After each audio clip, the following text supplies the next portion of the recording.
A biologist feeds the Indominus Rex for the first time and places his hand directly in its mouth. At that moment, the crunch of its teeth clamping down can be heard, and he erupts into an uncontrollable, mad laugh. A few meters away, his colleague watches without trying to stop him, instead opening a bottle of champagne to celebrate, as humanity has finally managed to breed the Indominus Rex.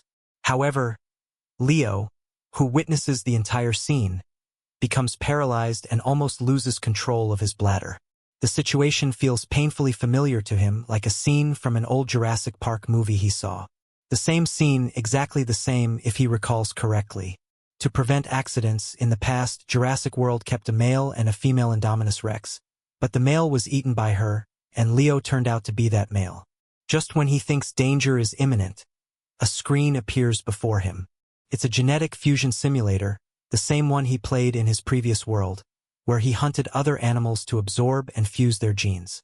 Now, he can see his genetic abilities: the bite force of a T-Rex, the speed of a raptor, characteristics of a Styracosaurus with serrations resembling sand, the ability to change color, rapid growth due to squid DNA, and thermal sensors of a viper. He carefully lists each skill he currently possesses, aware that his top priority is to hide and grow in the shadows, preparing to escape the park because, according to the plot, Jurassic World will fall into chaos because of the Indominus Rex, and Nublar Island will be destroyed when the dormant volcano erupts. Meanwhile, Dr. Henry approaches with a smile and 2 pieces of fresh meat. The Indominus Rex is his masterpiece, meant to generate huge profits for Jurassic World.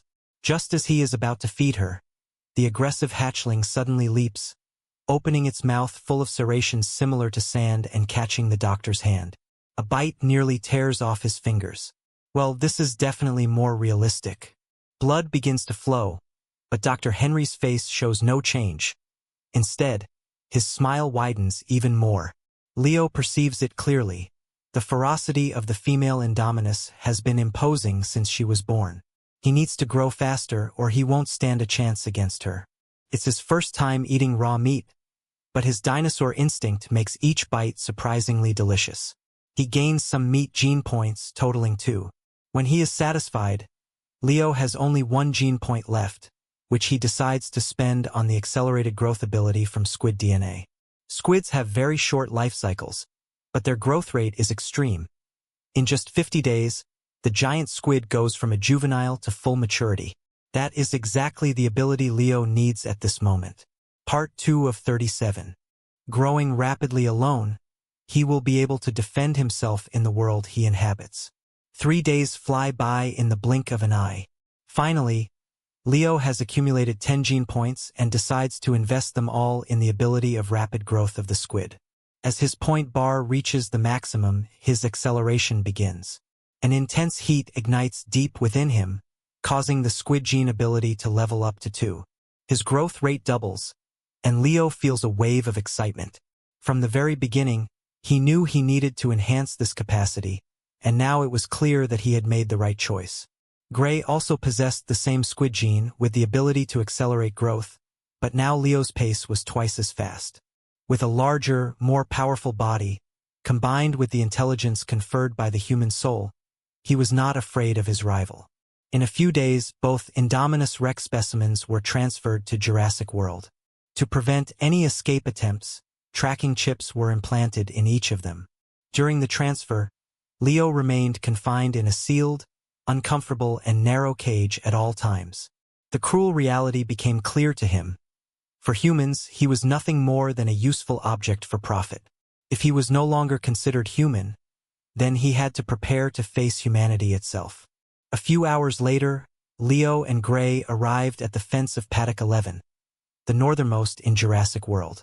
The structure was surrounded by reinforced concrete walls 12 meters high, with a tempered glass platform running through the center for observation. Inside, a dense tropical forest extended in all directions. Leo understood that this would be his new home, albeit only in name. In reality, that prison was a cage, a deep pit of walls that reminded him of a frog in an endless well. Gray, for his part, quickly showed his nervousness. He ran furiously around the enclosure, scratching and biting the walls in a desperate act. Meanwhile, Leo calmly walked along the perimeter, studying the layout of the space and analyzing every detail. Raising his gaze to the observation platform, his bare eyes could not see through the one-way glass, but his heat sensors, perfected by the genetics of the viper snake, allowed him to detect infrared signatures of several human figures on the other side. They had no idea. While they look into the darkness, darkness is looking back at them. Leo paid no attention to them, focused on his situation. Exactly 1 week had passed since he was born, and the strength of his T-Rex bite gene had advanced to level 2, doubling its power. Recent hours had been focused on increasing his muscular strength, and his statistics panel clearly showed his evolution. His name was Leo. He was 7 days old and was a male Indominus Rex. In that short time, her body had grown noticeably, now larger than Gray, who, although smaller in size, still remained a threat in potential. But Leo refused to let confidence overwhelm him. He had only 2 options: eliminate her or try to tame her. From the other side of the enclosure, Gray let out a furious roar, fully aware that she couldn't escape. The final fight had exhausted her, and resigned, she ceased her resistance. Then, a loud mechanical thud echoed beyond the wall. It was the signal for feeding time. Leo approached the food as usual, but he discovered that Gray had already taken over the entire piece of lamb, roaring with a clear and decisive warning. Is she now protecting her food? This is their first real encounter, where understanding who dominates becomes crucial. In the movie, the male Indominus Rex was dominated from the beginning by the female, until she secured her supremacy by devouring him with her greater size and strength. Leo does not intend to be courteous. With an explosive jump, he lunges forward and clamps his jaws around her throat. Gray resists fiercely, biting and scratching without hesitation. But Leo gets there first, squeezing her neck and twisting sharply. He topples her forcefully, sending her to the ground with a solid blow. Even stunned and panting, Gray shows her teeth, her neck stiff, refusing to surrender. What follows is an implacable and brutal beating. Although still small, the doubled and multiplied force in each strike is enough to cause serious injuries. After a few minutes of relentless blows, Gray, finally exhausted and lying on the ground, surrenders. She turns her back, exposing her belly as a sign of submission. Miserable. You are nothing. Now you know who's in charge. Leo releases her and returns to his food. Training an animal from an early age always yields effective results. Gray remains still, motionless, watching Leo eat first with a submissive attitude. Only when he finishes and roars does she get permission to approach. It's time to give her a name. In the movie, the domesticated velociraptor owned by the male protagonist was called Blue. Since the Indominus Rex female has pale gray-white scales, Gray will be her name.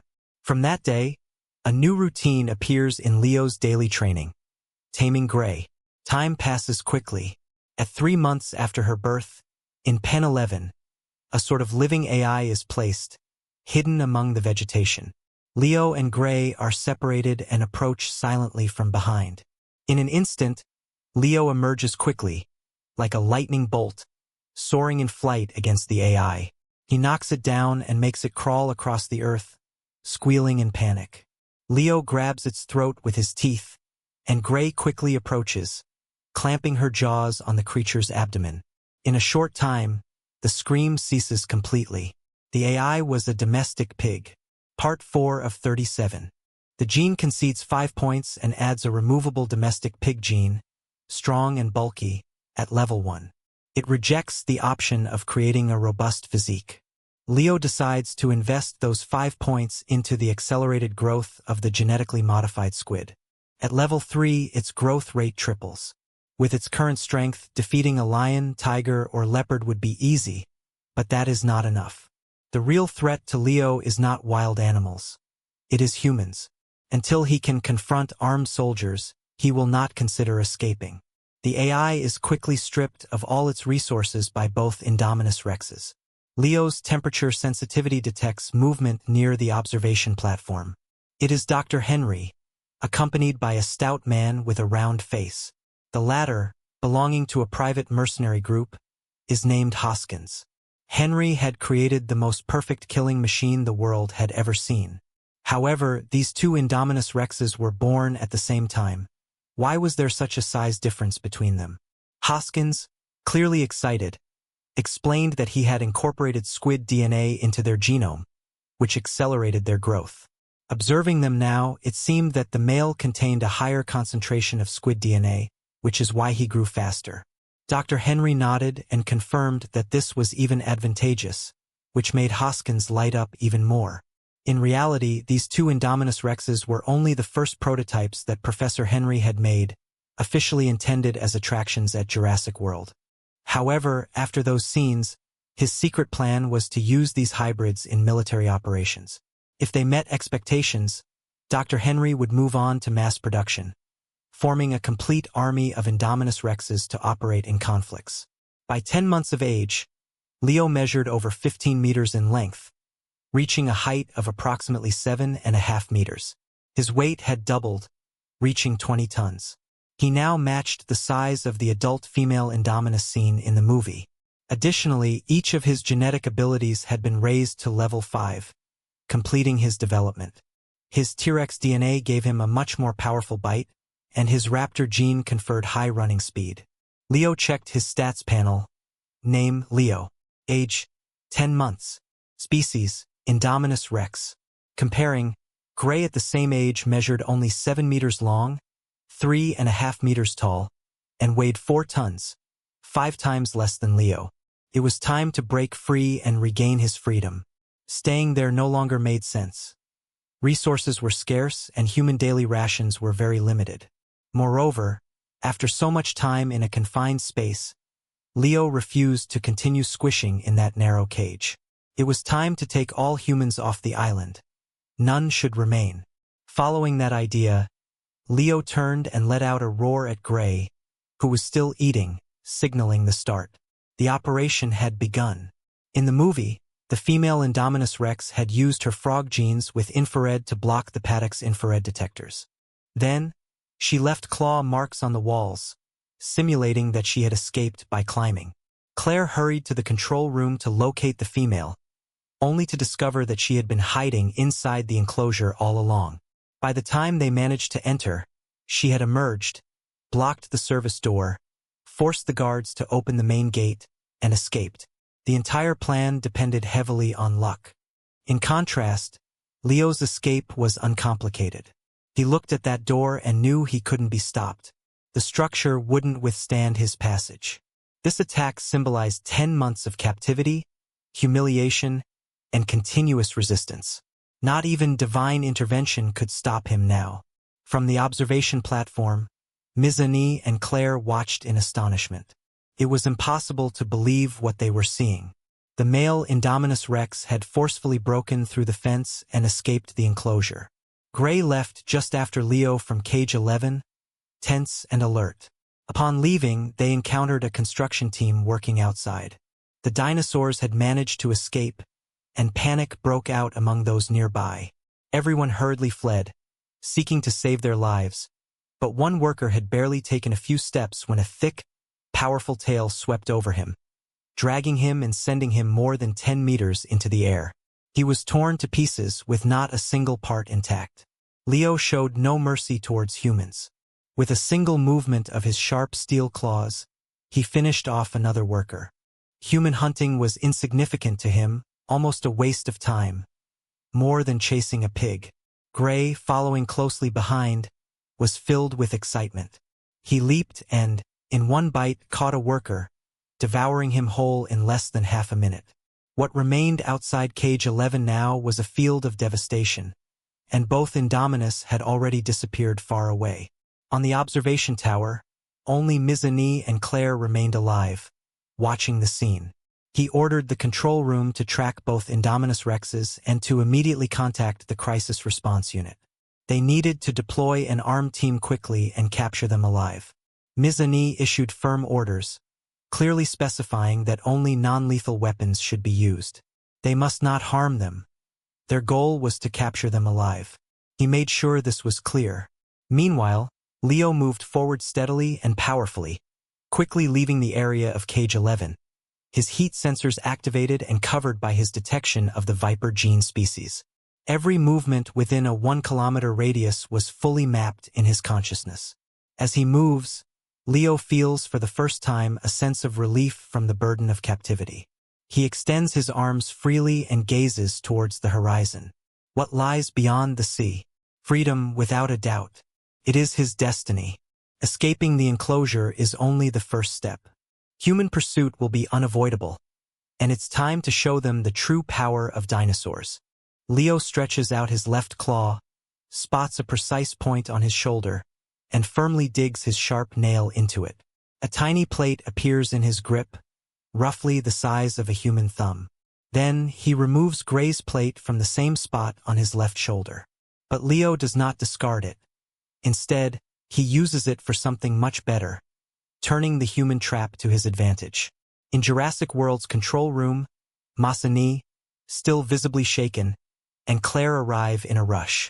The RFID implants in both Indominus Rexes transmit their locations, showing they are moving rapidly southward. Contact is made from Jurassic World to the Crisis Response Unit. Objectives are confirmed. 2 escaped Indominus Rexes. Non-lethal weapons are authorized. The unanimous response from the more than 12 agents of the unit is swift. They quickly prepare non-lethal gear, board 2 all-terrain vehicles, and speed off. The main screen broadcasts the scene in real time. Suddenly, the tracking with the plates indicates that both dinosaurs have halted. All agents quickly disembark and cautiously advance into the primal jungle.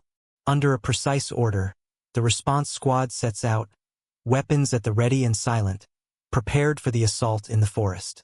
The team leader is an Asian mercenary, wearing a tracker watch on his right wrist. The team silently crosses a gentle, murmuring stream. The squad leader checks his watch, and although the signal matches their exact location, there is no sign of the Indominus Rex nearby. The thermal scanner detects no anomalies, which is strange. Doubt gnaws at him as he tries to understand the situation, until something stops him cold. He raises a fist in alert, and the rest of the team freezes behind him. Next to him, at the edge of his vision, appear 2 pale gray silhouettes, which are not rocks. They are remnants of raw meat covered in white and gray scales, still fresh. The leader crouches and picks up a piece, turning it over to examine it. An RFID chip is embedded in it, still blinking with a faint, steady light. From the control room inside, Mr. appears puzzled, asking what it could be. The answer comes quickly. These are the chips implanted in the 2 Indominus Rexes, which they themselves tore out. The leader's skin pales as he witnesses this, and a single drop of blood falls from above, onto his wrist. Without looking, he lifts his gaze and sees how the leaves above his head are soaked in blood, while the forest seems to move without any wind. Suddenly, within his field of vision, a huge, scaly, sharp-edged face emerges unexpectedly from the top of the canopy. Following that head, the rest of the body appears imposing and strong. The surprise freezes them. The 2 Indominus Rexes observe the small humans from above with red pupils filled with a cold, sharp gleam. God, they can camouflage. The chief's mind goes blank. Before he can utter a word, Leo steps forward, opens his lips in a scream, and lunges at the man, devouring him completely. The creature has become an unforgiving hunter. Gene add 3 points indicates a screen. Compared to previous attacks, killing armed soldiers yields even a few more gene points. Leo, with advanced camouflage capabilities thanks to the combination of squid ghost suits and tree frog multi-channel camouflage, has hidden himself perfectly. The effectiveness is evident. Inside the control room, the vital signs of the chief plummet in an instant. Masani, Claire, and everyone present fall silent, stunned.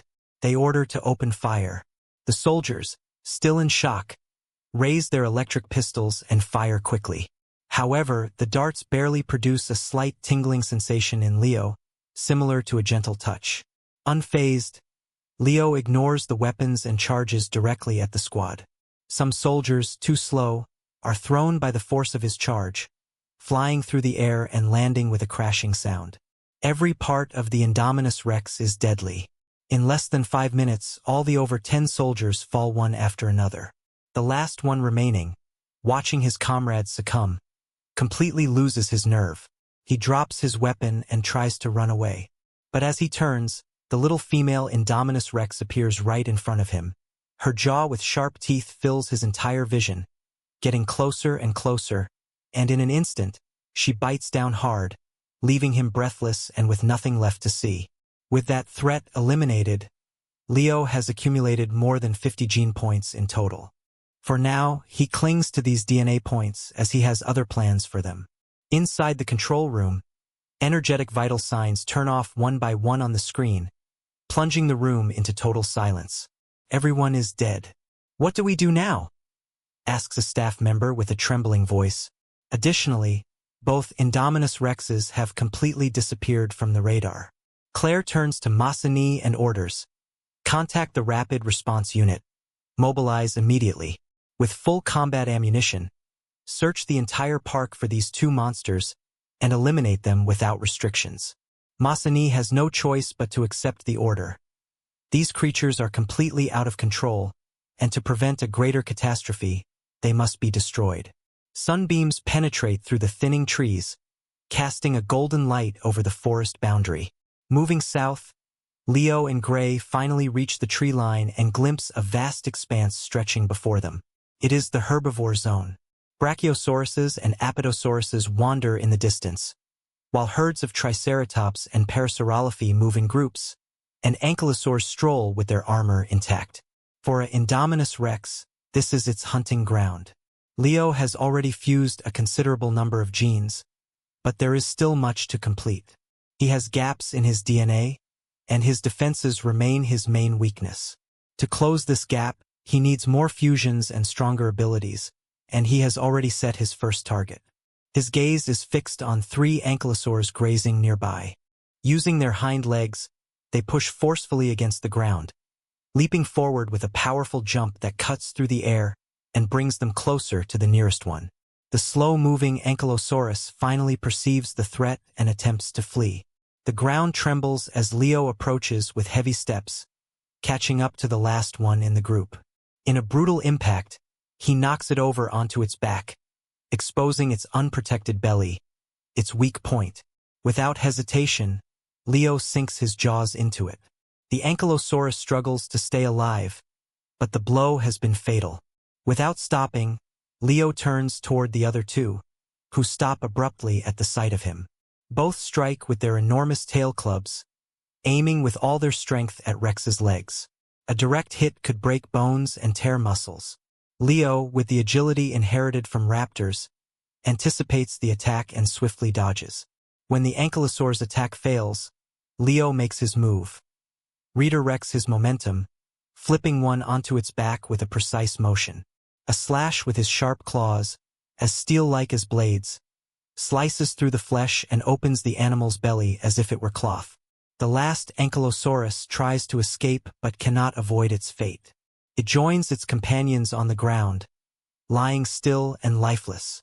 Using 14 DNA points of Ankylosaurus, he extracts a sample. He does not hesitate. Confirmed. Immediately, intense flows of heat burst from deep within his body. The dull gray armor covering his body becomes thicker and more solid, gaining a density similar to bone. Leo's transformation is visible and spectacular.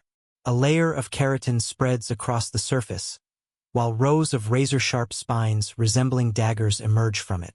The genetic fusion with the Ankylosaurus is complete.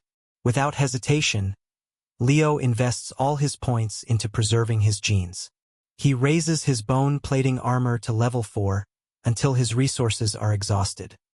He examines his own scales, which have become even harder than before, with a metallic sheen that reflects the light. He is ready. Leo calls Gray, who has been eagerly trotting behind him, and they both begin to feed.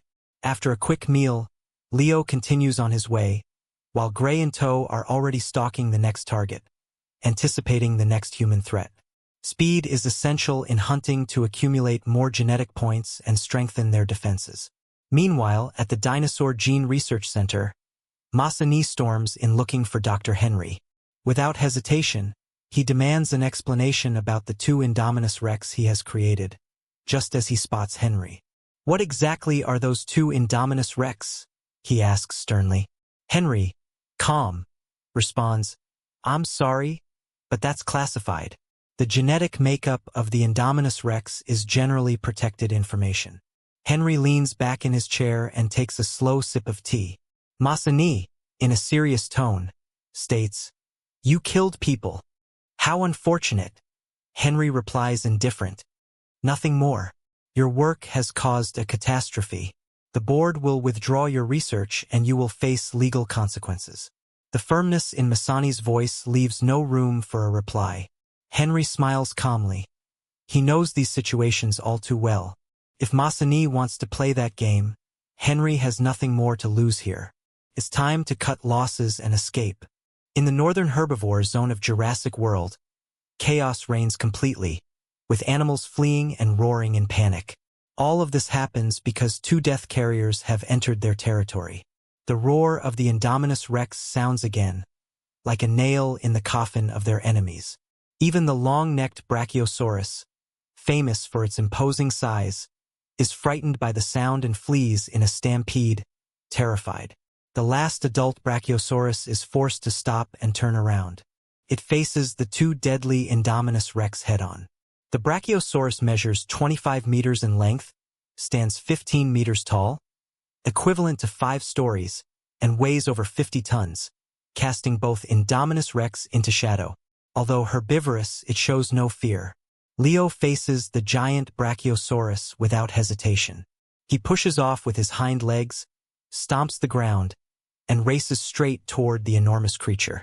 Gray does not lag behind and attacks from in flank, supporting the charge. Leo's jaws suddenly open wide and clamp down on the long, thick neck of the Brachiosaurus. The enhanced bite from his T-Rex DNA activates fully. Each serrated steel tooth easily pierces skin and flesh. With a bite force 5 times greater than normal, the cervical spine is cleanly shattered.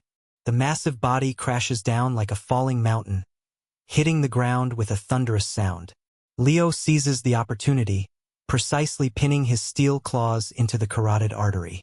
Brachiosaurus bleeds heavily and dies within seconds.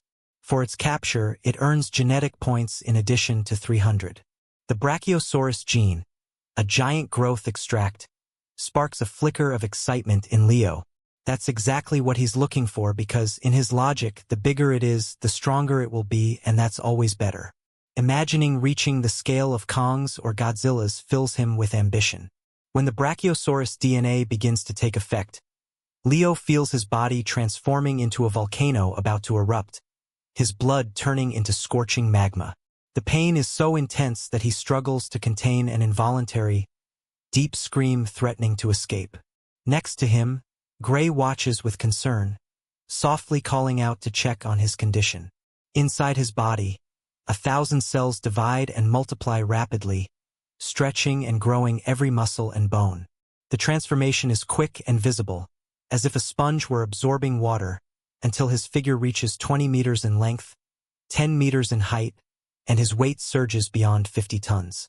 When the burning sensation finally subsides, Leo tilts his head back and lets out a powerful roar, full of pure liberation. An overwhelming force permeates his entire being. Leo checks his stats. Now he stands 20 meters tall and weighs 50 tons. More than before. Astonishing Gray. She realizes she must stay close to her brother, now an imposing giant. Leo places a reassuring hand on her head, reaffirming that he has only Gray as family. Only his dinosaur family, and Leo values that deeply. In the heart of Jurassic World's complex, in the commercial district where all activity is concentrated, all visitors evacuated from the north have been gathered. Over 20,000 people are there, unaware of what actually happened, feeling annoyed about being sent back without an explanation. In the control room, Masani and Claire return and quickly take command of the situation. The ACU Unit 2 has already evacuated and is heading toward the scene, armed with live ammunition. They receive the report. The two Indominus Rex are in the herbivore zone of Gyrosphere Valley, near the aviary, according to a staff member. Masani orders, Contact ACU-2 immediately. At that moment, the elevator doors open, and Hoskins enters, a man with a sturdy build. "What are you doing here?" Masani asks warily. Hoskins responds with a smile. "I came to help. If you want to handle those two beasts, the best strategy is to use dinosaurs against them. I've spent years studying how to deploy velociraptors in real combat. This is the perfect opportunity to demonstrate it." Masani frowns, rejecting the idea immediately. "And what do you plan to do with the visitors? There are more than 20,000 with nowhere to run." Hoskins assures, "I will take care of it, no guest will be harmed." For a long moment, Masani looks at him attentively and finally gives the order, "Prepare a helicopter, load the minigun M134 from the arsenal. This time, those two Indominus Rexes will not escape." Silence falls in the room, everyone stunned by the determination. Masani continues advancing decisively, without stopping. Leo drives Gray south, reaching the Gyrosphere Valley, one of Jurassic World's most famous destinations. There, visitors used to walk in those spheres, getting close to gentle herbivores, but the emergency led to the final closure of the attraction. The valley's serenity has been completely shattered. Remains of herbivore corpses lie scattered in all directions, witnesses to the tragedy. Leo upgrades the Ankylosaurus gene to level 5. Its protective scales undergo a transformation, taking on a metallic silver hue that rivals the hardness of military-grade steel. Additionally, he searches for genes from Triceratops, Stegosaurus, and other herbivorous creatures, extracting new genes from each. From Triceratops, he obtains bone horns. From Stegosaurus, beaks and spines. These modifications significantly increase his offensive power, causing each headbutt and tail movement to inflict piercing damage through the incorporated horns and spines. Suddenly, engine noises break the silence. Through his heat detection, Leo spots two off-road vehicles approaching rapidly. Humans have returned. He knows that this time they are not just exploring. The threat is imminent, and mistakes cannot be allowed. Without wasting time, Leo roars loudly and drags Gray back between the dense trees of the valley.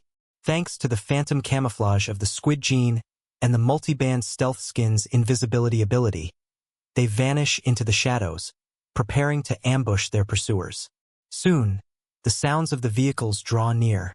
Sitting in the passenger seat of the main vehicle, the commander of ACU Squad 2, a heavily built man, operates a radar detection scanner.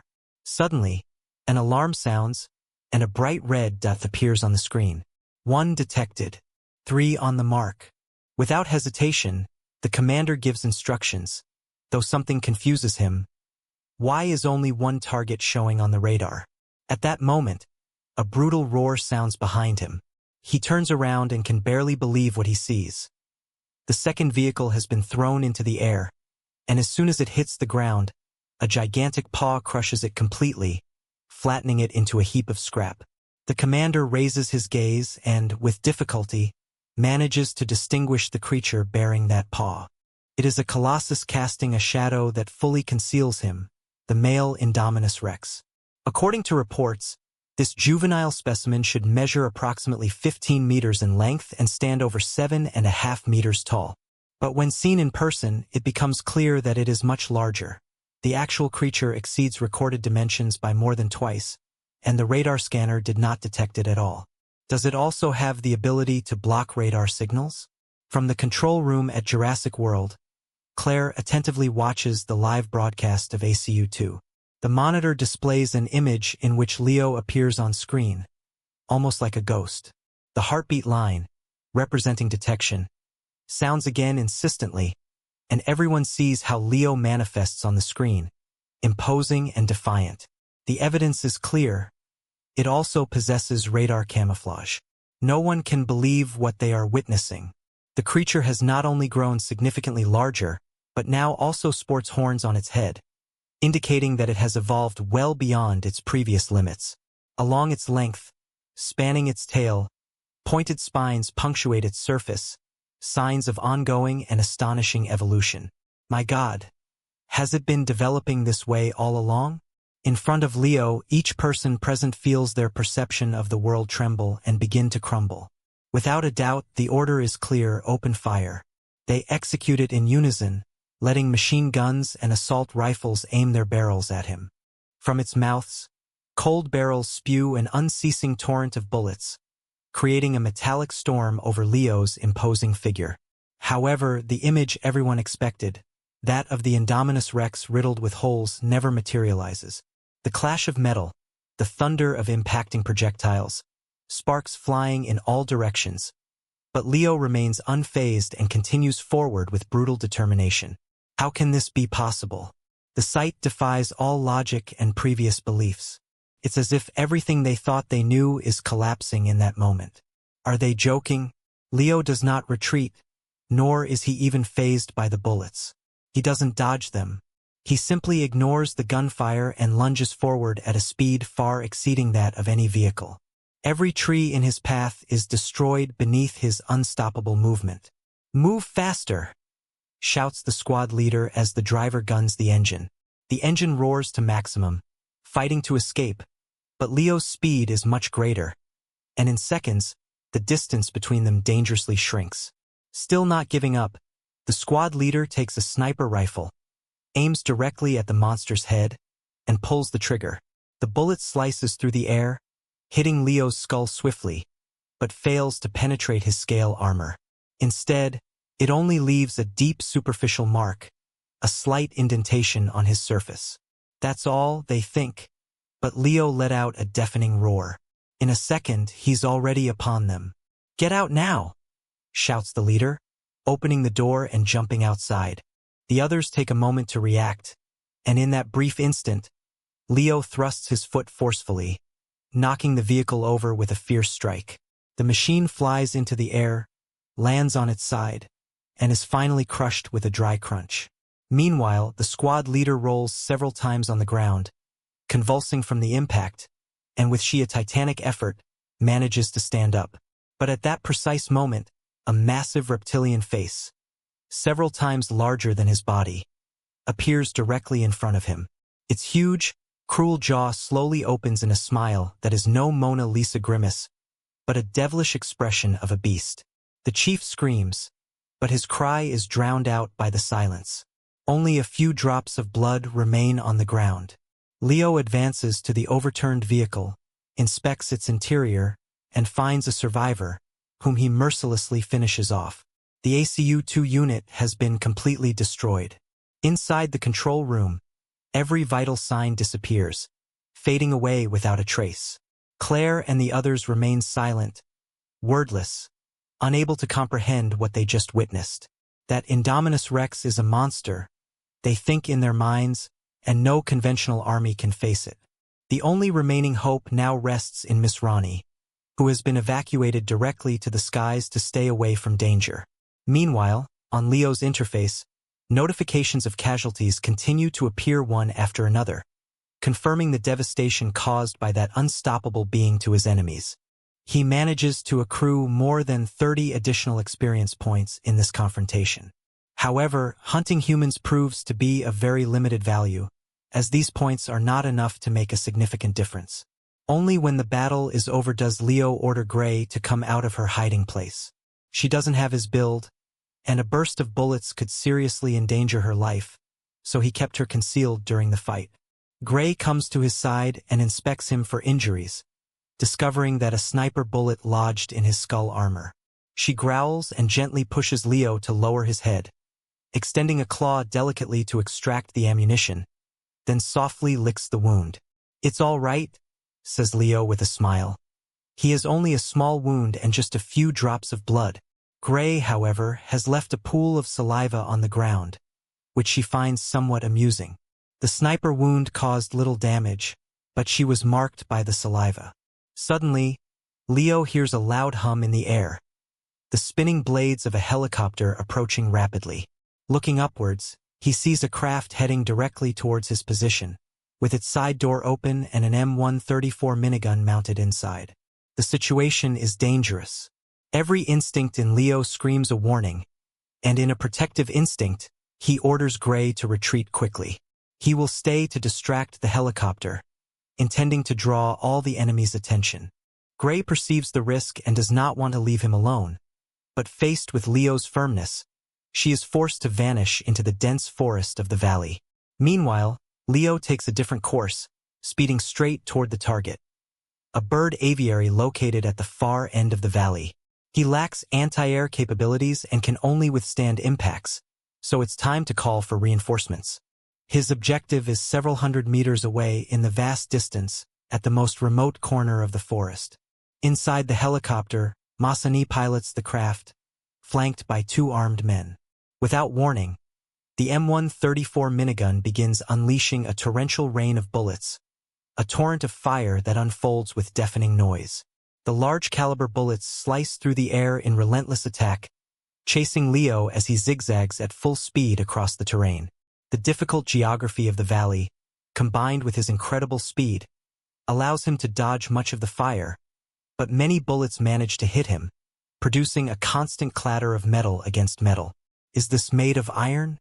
The helicopter crew is confused, unable to understand how the weapon can be so resilient. Just ahead, Masani spots the circular glass structure, the aviary, and the indomitable Rex runs toward it at full speed. The force of the impact shatters the tempered glass, leaving an open hole in the structure, while fragments scatter and disperse on the ground.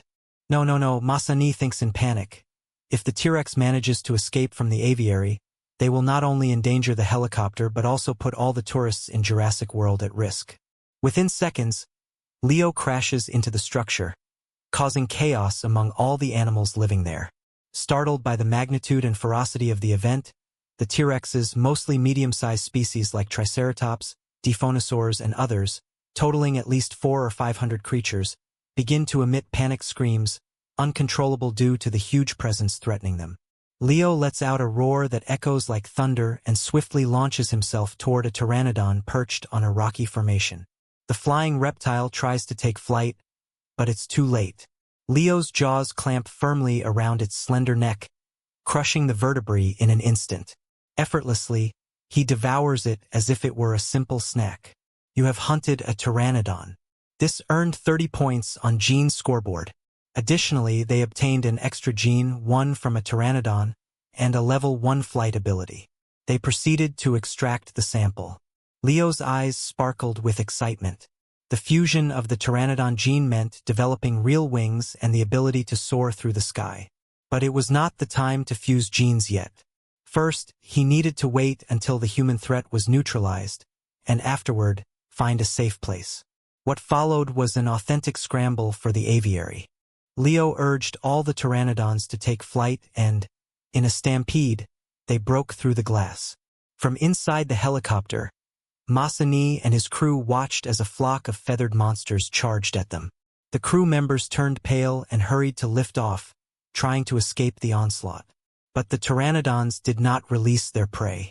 One of them, a Dorignithus, struck the side of the aircraft, shaking its entire structure. At the open door, the gunner stumbled and was about to fall into the void, only holding on with his hands. However, at that moment, another Dorignithus struck him and tossed him away. And that was just the beginning. More and more creatures gathered in front of the helicopter, forming a swarm of wings and claws. The rotors couldn't withstand the repeated blows and disintegrated, causing the craft to fall from the sky with a thunderous crash like a kite with a broken string, smashing into the ground. The fuselage split into 1,000 pieces upon impact. Masani and his co-pilot died instantly, leaving no trace behind. The scene was suddenly silent. The devastation was total. In the control room, Claire and everyone present turned pale, completely paralyzed. An emergency alarm sounded through the speakers. Evacuate all visitors immediately. Claire regained his composure and shouted urgently. Only one of those present displayed an almost imperceptible smile. Hoskins, with Masani gone. There was no one left who could stop him in his plans. At Jurassic World Resort, more than 20,000 visitors were gathered in one place. The warning suddenly sounded through the speakers. Due to an anomaly in containment, all guests must seek shelter immediately. Before they could understand the seriousness, Piercing screams tore through the air. They looked up. A huge flock of pteranodons was diving down, approaching rapidly. With wings spread, they covered the sky in chaotic movement. Why were so many pteranodons loose? Hysteria took over everyone in seconds. But the flying creatures were faster. The largest Dryptosuchus-like creatures launched one after another, snatching guests from the ground as if they were poultry. Within minutes, there were injuries, and a trail of blood covered the ground, plunging the scene into absolute chaos. Then, a square motorcycle made its way through the crowd. The driver, without hesitation, lifted a tranquilizer rifle and began firing non-stop, taking down creature after creature. What was really happening there? It was Owen, the main protagonist of the Jurassic World series. While he was in the middle of his raptor training routine in the enclosure, an emergency news alert reached him. Without wasting time, he headed to the scene and encountered a pterosaur attack. As more containment personnel arrived in waves, the chaos at the resort seemed impossible to fully control. Most of the pterosauruses were sedated and captured, though a few managed to escape, spreading their wings and soaring over Nublar Island. If they reached the mainland, the situation would be catastrophic. By nightfall, Owen, still lacking all the details, hurried to Jurassic World's control room. Upon entering, he came face to face with Hoskins, who had already taken command with a team of armed mercenaries and had assumed total control. After Masrani's death, all the original park staff had been dismissed, leaving Hoskins and his men in all authority. Seeing the situation, Owen urgently asked, "What happened?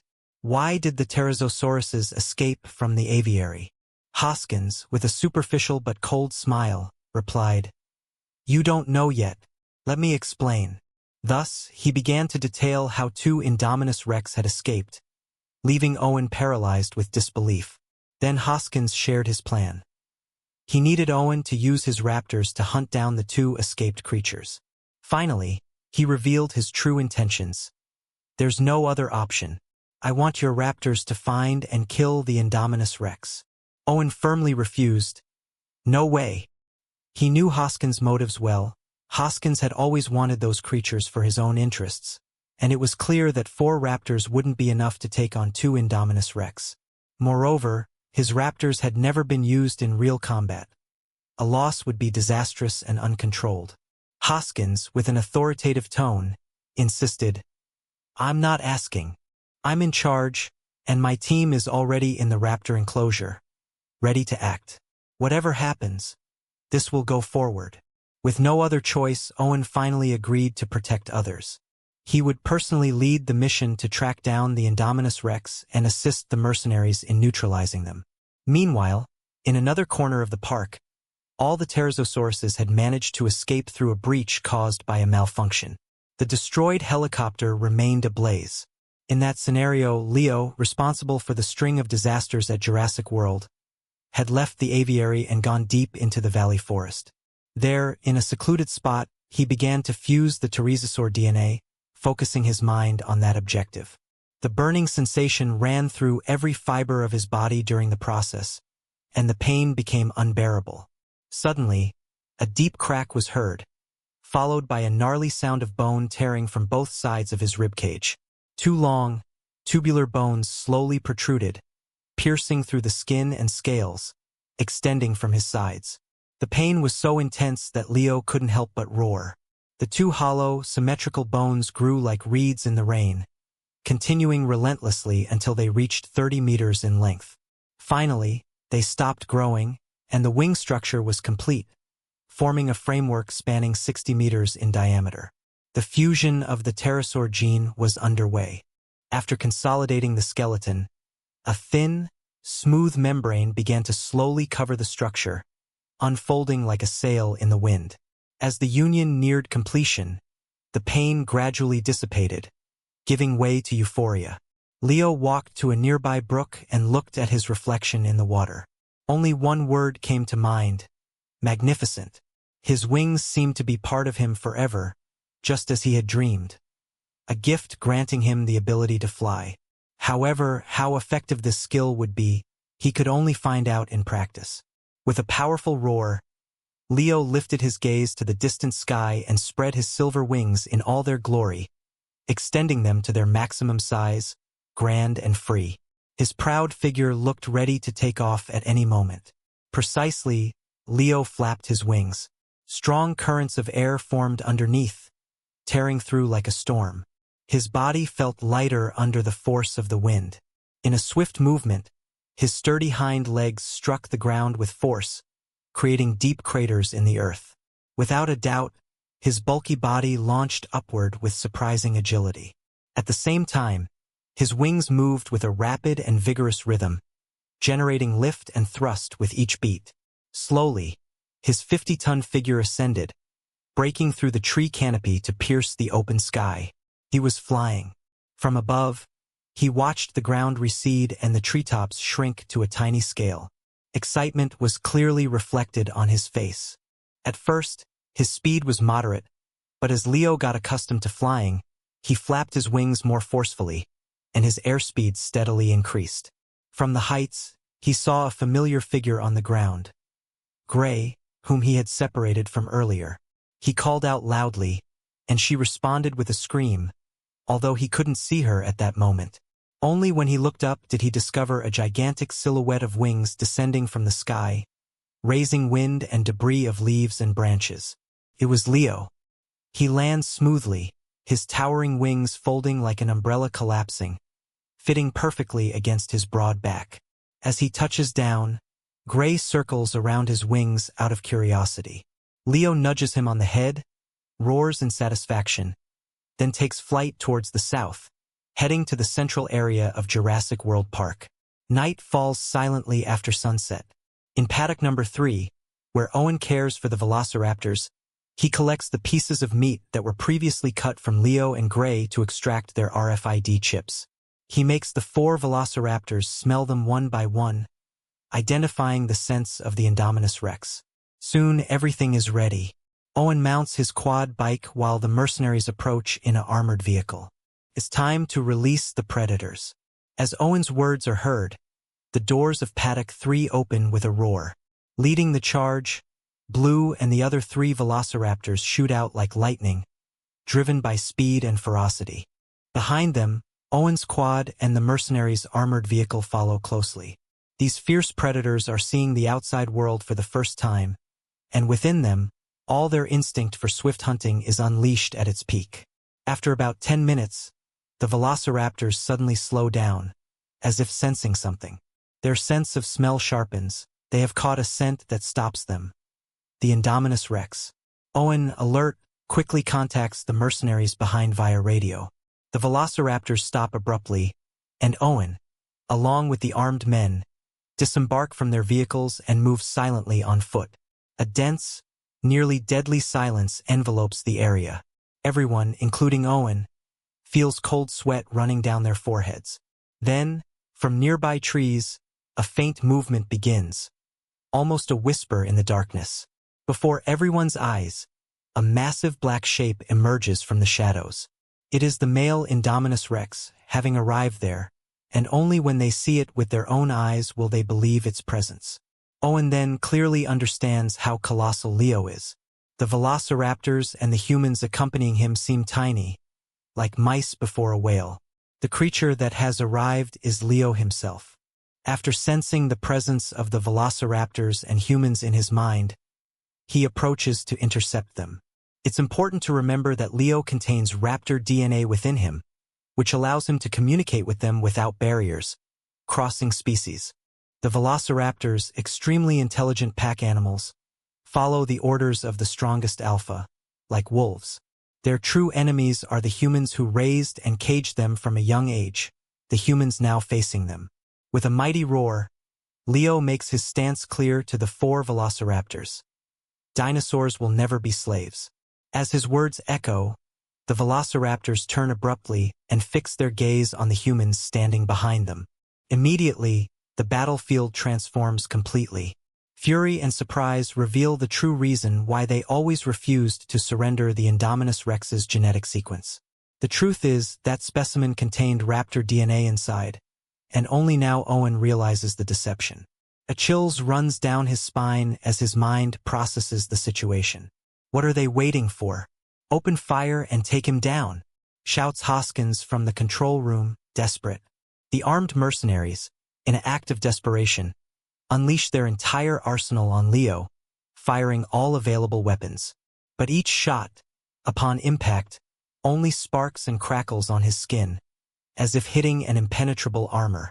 The Indominus Rex's armor reveals itself as a mask of metal and tough scales, which merge the air into a kind of metallic noise. One mercenary loads a rocket launcher and aims directly at Leo, ready to take out the creature with a single shot. But in a completely unexpected turn, the Indominus Rex makes a surprising move. He thrusts himself forcefully into the air, and enormous wings emerge from his sides, unfolding with absolute power. His body rises from the ground, and every wing stroke devastates the surrounding vegetation, forming powerful vortexes of wind that tear trees apart and sweep through the jungle. The impact of these winds destroys everything around, leaving everyone out of control and thrown into the air. The scene becomes utter chaos as the giant creature flies over the terrain with relentless force, demonstrating its ferocity and strength. The rocket crashes violently at the very spot where Leo was moments before, erupting in a brutal explosion that engulfs a large stretch of the forest in flames, yet not even touching it. Can't be. He can fly. In the control room, Hoskins watches the live feed with a mix of disbelief and deep shock. Everyone retreat, retreat. Owen barely manages to keep his balance and yells at the scattered, now disorganized mercenaries amid the chaos. His enemy is not only the fearsome Indominus Rex. Now they also have to face 4 velociraptors who have switched allegiances. Before he finishes speaking, one of the mercenaries who just stood up is knocked down by Blue, who attacks fiercely, toothless, and in a savage stance. The man's screams fill the air. The other mercenaries, terrified, fire aimlessly in all directions, but fail to hit the shadows slipping silently into the darkness. Whispers of terror and roars fill the forest in an endless echo. Owen has no time to think about anyone else. He turns and runs toward his quad bike. His only goal is to get out alive. But in an instant, that colossal, so familiar silhouette descends from the sky and crushes the ATV with a single foot as if it were a toy. Without warning, Leo picks it up with one hand, as if it were an action figure. May the next life treat you better. Perhaps you'll come back as Star-Lord. Leo displays a grin with sharp teeth. While Owen watches horrified, Leo opens his huge jaws and bites mercilessly. It's not personal, but Owen is the male protagonist of the Jurassic World franchise, and that's why he must be eliminated first. With Owen out of the way, the 4 velociraptors will never face Leo again. The giant spreads his wings and dives back into the remaining mercenaries, crushing them like insects under his weight. The entire group of mercenaries is annihilated. The 4 velociraptors, satisfied and content, surround Leo, clearly determined to follow him from now on. Leo emits a roar in their direction as a sign of approval.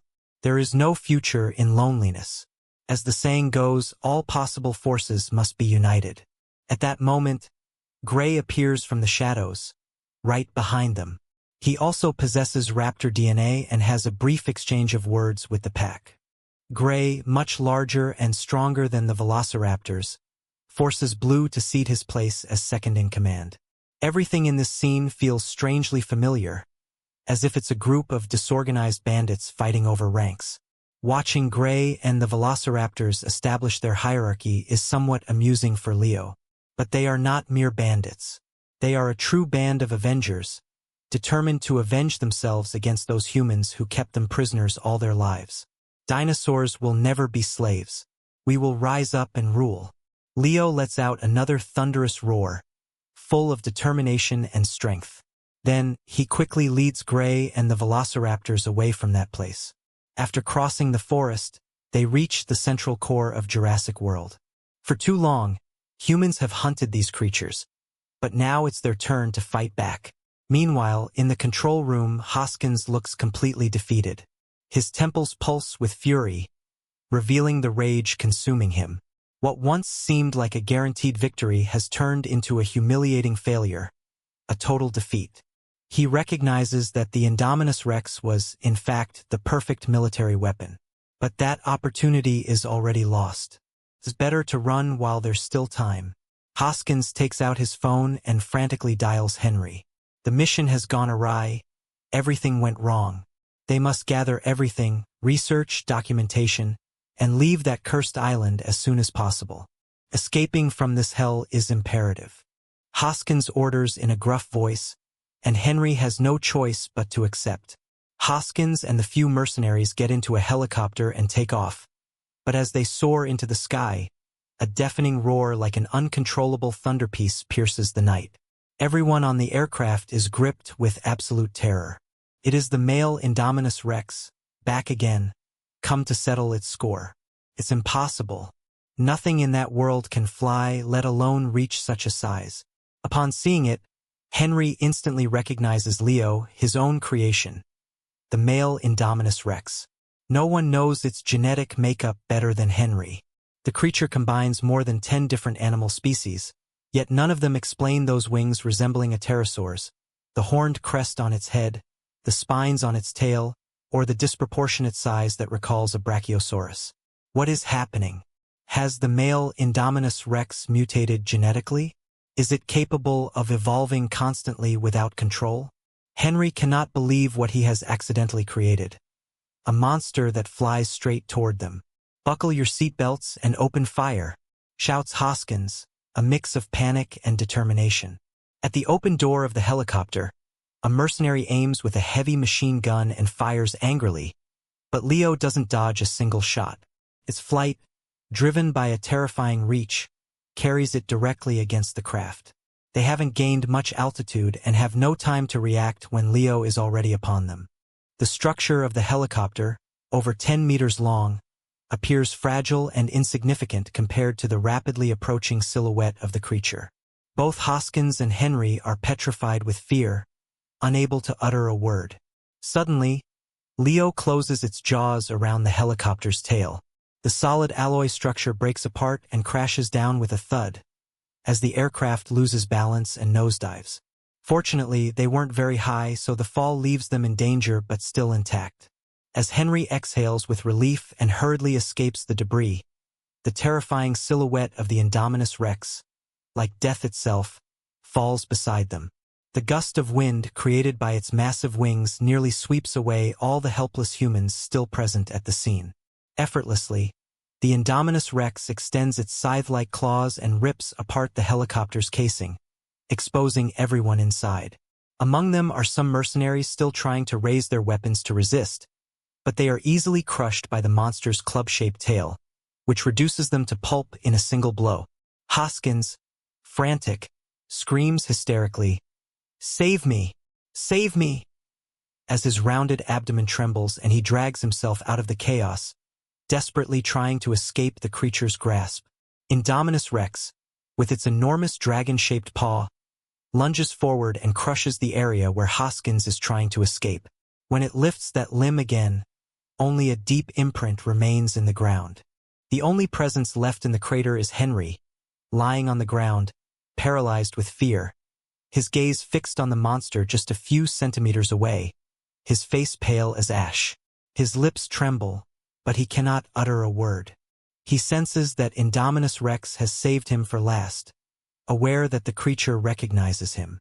Leo, with 2 claw-shaped hooks on his limb, easily lifts Henry, holding him at eye level to assess him.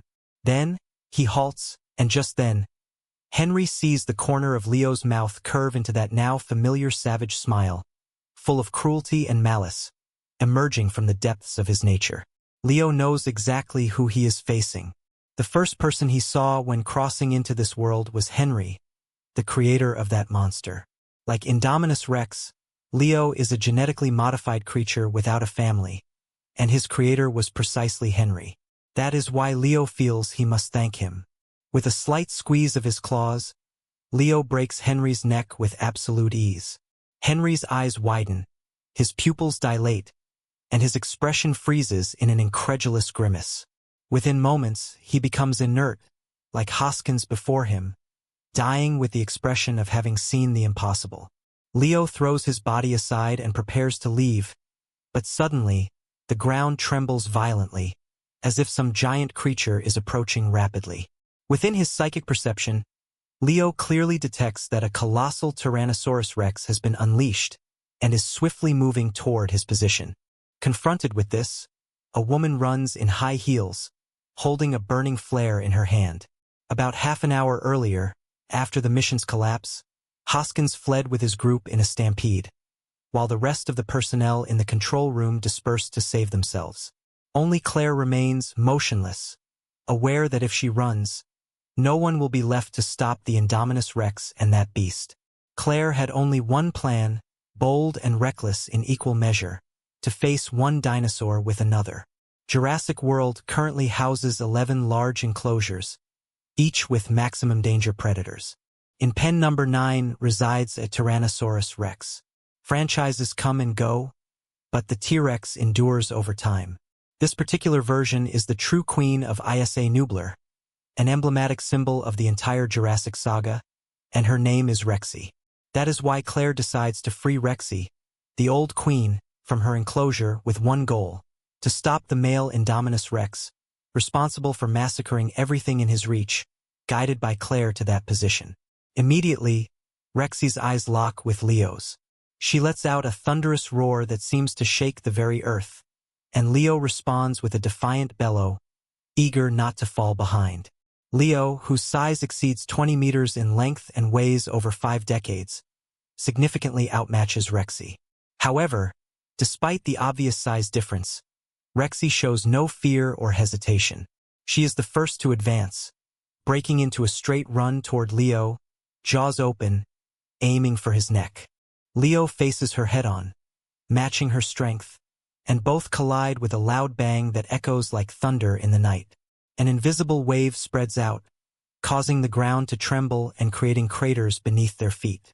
In that instant, as they clash, Rexy feels an relentless force pushing her with a brutal impact she cannot resist.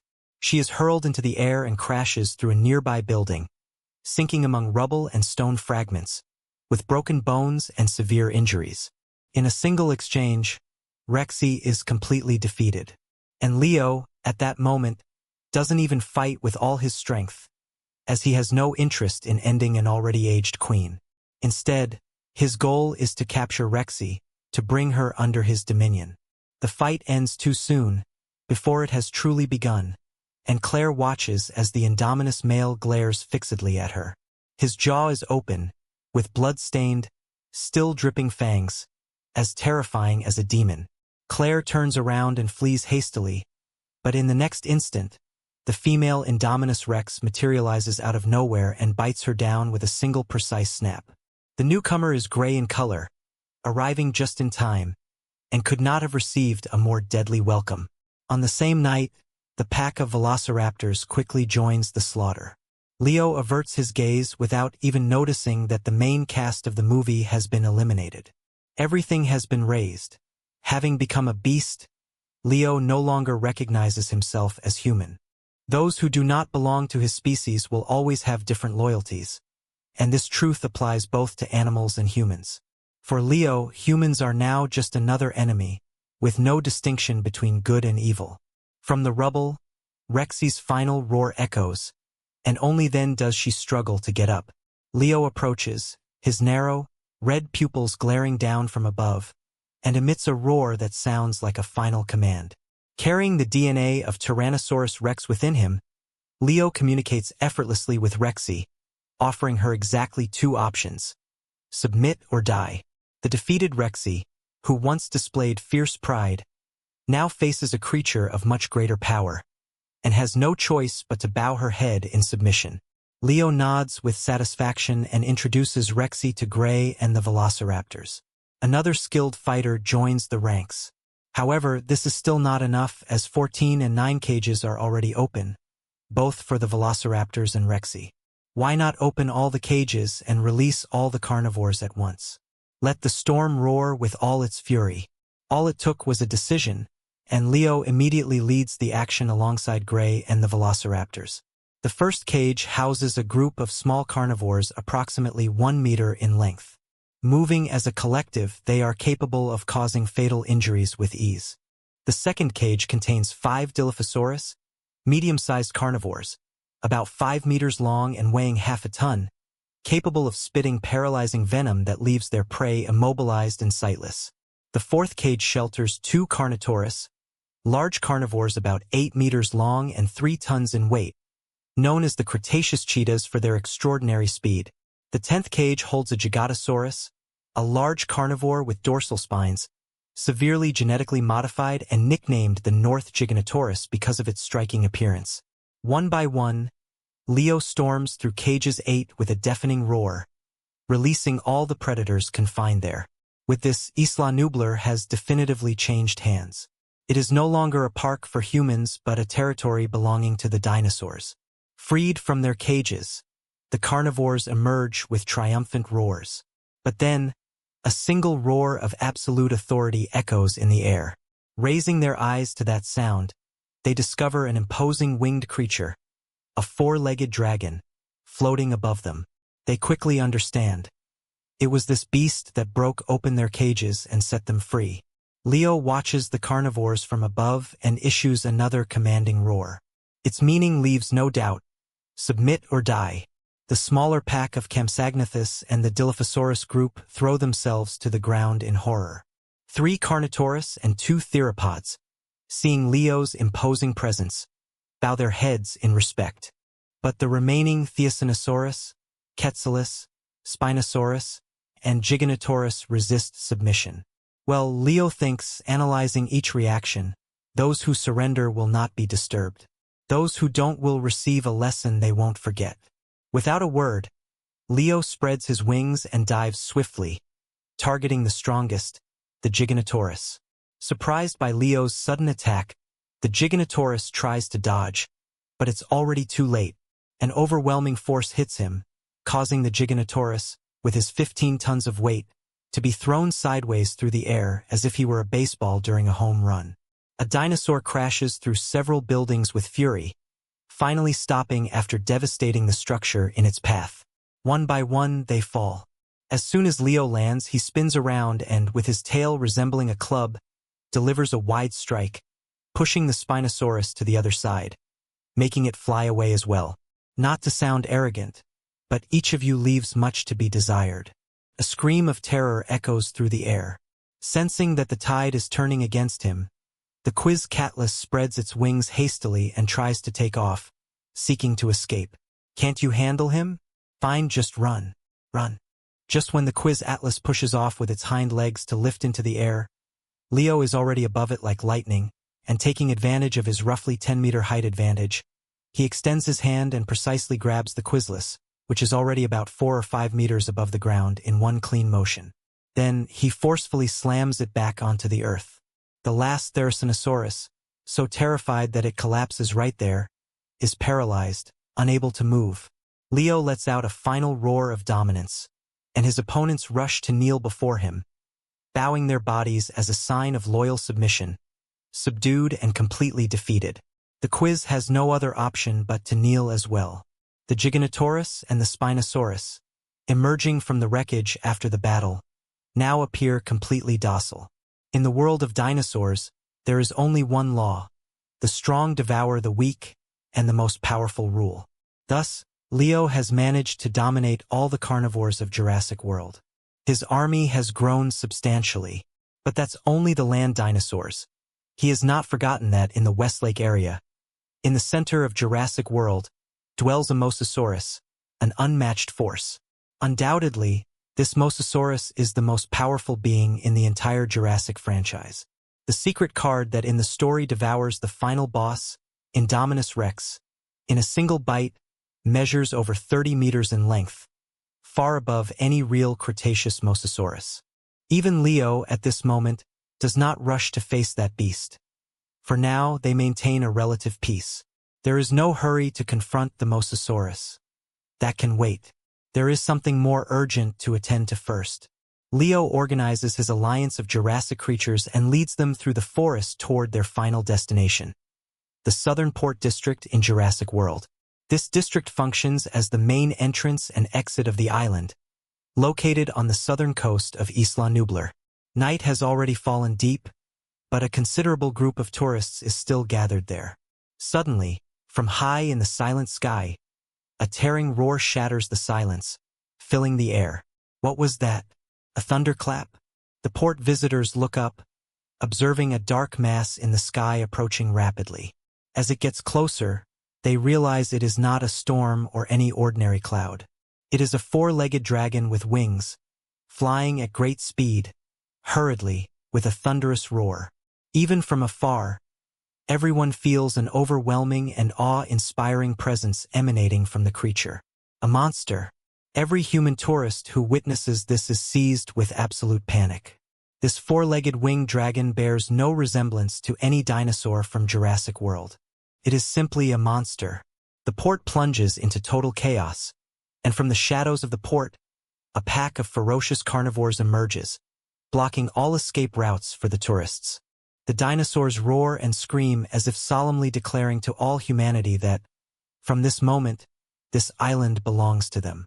Afraid for their lives and with no option but to survive, the remaining visitors jump from the docks into the sea and begin to swim desperately. Thus, ISA is completely deserted of humans, and from that day on, it becomes a strictly prohibited zone for humans. Leo contemplates the vast night stretching before him, with the ocean extending beyond. Beyond the sea lie the enemies, and all this violence is merely the beginning. Dawn breaks the silence, and the sun rises in the east, heralding a new day. But within moments, urgent news shocks the entire planet. At Jurassic World, the renowned park on the Isla Nublar, managed by Msani Global Corporation, a colossal uprising of dinosaurs erupts, causing casualties among both employees and visitors. That very day, a secret dossier arrives at Monarch headquarters in the Bermuda Castle, on Castillo Bravo Island. Dr. Sarzawa has read every page of the file with a grave expression. That male Indominus Rex, he whispers to himself, is not just a dinosaur, he is a true monster. The dossier contains the truth behind the dinosaur revolt at Jurassic World. According to reports from the few survivors, a terrifying four-legged winged dragon appeared at the end, bringing with it a pack of carnivores that unleashed a massacre. It is very likely that this winged dragon is the male Indominus Rex, Sarzawa concludes. Impressive. After the violent outbreak involving Caesar and 3 other monsters, another artificial creature now appears. Vivian Graham, the assistant nearby, looks at it with disbelief. Human greed and ambition will be their own downfall, she comments anxiously. Sarzawa takes a deep breath and responds. Using artificial monsters to face natural ones is madness. Take Caesar, for example. Originally, he was just an ordinary chimpanzee, but because his mother was subjected to an experimental compound during pregnancy, Caesar was born with intelligence far greater than that of any regular chimpanzee. 2 years ago, he led a revolt among the apes, taking control of the Merwoods Monument near San Francisco. Since then, Monarch established Outpost 11 at Muir Woods, designating Caesar as the first recorded artificial monster. Then there are the 3 destructive beasts. George, the albino gorilla, Ralph, the flying wolf, and Lizzie, the giant crocodile. Each was subjected to a serum created by the Gene Tech Company, which triggered their mutations. A year ago, they destroyed Chicago, and once their fury was unleashed, the 3 disappeared without a trace. For some time, no one has seen them again. Both cases leave the same lesson. Humanity simply cannot control these artificially created creatures and, ultimately, always pays the price for its recklessness. However, as is often the case, the only lesson history seems to teach is that humanity never truly learns anything. The male Indominus Rex is another bloody lesson that leaves a trail of destruction behind. The tragedy has already occurred, and there is little more to say about it. Monarch's only option now is to intervene and clean up the resulting disaster. Therefore, Dr. Sarzawa immediately drafts a formal request to the organization's leaders to establish a forward base near Isla Nublar, so they can monitor and study this male Indominus Rex. The dinosaur has been named Miraz. 3 days have already passed since the Jurassic World revolt, and time has flown by in the blink of an eye. In recent years, similar incidents have become quite common, nearly annual, with attacks by mutant animals or large-scale monsters. The population has largely become accustomed to these reports. The initial frenzy has faded, but Monarch keeps a close watch on Isla Nublar. They have raised the necessary funds and personnel and are preparing to act on the island. Since they succeeded in expelling the last humans, Leo has begun reorganizing the internal dinosaurs of Jurassic World. The top priority is feeding. Without humans to supply them with food, the dinosaurs must hunt for themselves. The strategy is to conserve and expand their territories. Conservation means hunting moderately, which is why Leo leads herbivores, Triceratops, Ankylosaurus, Parasaurolophus, and others, to the higher areas of Isla Nublar. Carnivores will only be able to hunt at specific times. Moreover, expansion involves searching for food beyond the island's limits. Leo, in particular, favors this second strategy, as he needs to continue hunting and feeding himself to gain genetic points and explore new territories outside the island. According to the Jurassic franchise storyline, in a few years Isla Nublar's inactive volcano will erupt. Before that happens, Leo must secure a new home. At the top of the main control tower, the tallest structure in Jurassic World, now serving as his personal refuge, Leo activates the simulation panel and begins distributing his skill points. First, he invests all the genetic points he has accumulated in recent days into the Brachiosaurus gene. Within seconds, the body of the Indominus Rex swells and visibly grows before his eyes. Leo's length stabilizes at 30 meters, with a height of 15 meters, a wingspan nearing 100 meters, and a weight exceeding 500 tons. This makes him a creature surpassing even the majestic blue whale, the largest animal on the planet. What truly surprises Leo is the unlimited growth ability gained after upgrading the Brachiosaurus gene, allowing him to break all barriers and continue growing indefinitely. 30 meters and 500 tons are just the beginning. After maximizing the Brachiosaurus talent, Leo shifts his focus to the theropod gene, elevating his flight capacity to level 3, in pursuit of new conquests and potential mutations. His flight speed increases to 300 km/h. His genetic points are exhausted, but the results are evident. In an instant, Leo spreads his 100-meter wings with a loud creak and propels himself upward with a powerful jump from his hind legs, soaring straight into the clouds like a rocket. From there, he surveys the entire island of Isla with a broad view, leaving a trail of explosive wind behind. During these days, he has acquired 2 new genetic abilities: the Pachyphylosaurus gene, which strengthens the skull, and that of the Parasaurolophus, granting him the ability to emit sound waves. The skull reinforcement, a result of the Pachyphylosaurus gene, has increased the density and hardness of his head, making it much more resistant. As for sound emission, although he has not yet developed a crest on his head, he can now produce sound waves and freely control their frequency and tone, opening up a wide range of applications, from receiving acoustic transmissions and detecting via sonar to using sound as a weapon. Leo opens his statistics panel. Species: Indominus Rex. Dimensions: 30 meters long, 15 meters high, and over 500 tons in weight. He still doesn't have enough genetic points. They always seem insufficient. He murmurs to himself as he flies. Looks like I'll have to leave Isla Nublar and hunt for more prey. Additionally, his life level remains in the beast stage, with no clear idea of how to progress further or what the next stage truly represents. For now, Leo has no answers. But before that, he must face one last threat in Jurassic World. The small Mosasaurus is ready to confront its king. In the West Lake area, in the center of Jurassic World, where the beast is confined in a cage. In recent days, the Mosasaurus has shown increasing nervousness. The reason is simple. No one has brought it food in days, all by Leo's decision. Keeping the creature hungry for too long significantly reduces its fighting potential. Taking advantage of this disadvantage, Leo knows that it's time to heal it. Gliding through the air, he soon arrives over the West Lake area. Beneath the seemingly calm surface, the water begins to stir and change. Suddenly, the surface explodes like a depth charge, and a huge savage jaw emerges from the spray, lunging straight at Leo. When the colossal body fully emerges from the water, its true form is revealed. a gigantic mosasaurus exceeding 30 meters in length. Exactly as he expected. The trap has worked. Leo extends both his sickle-shaped claws and precisely grabs onto the open jaws of the enormous predator. The mosasaurus, surprised, attempts to close its jaws, but Leo easily overpowers it.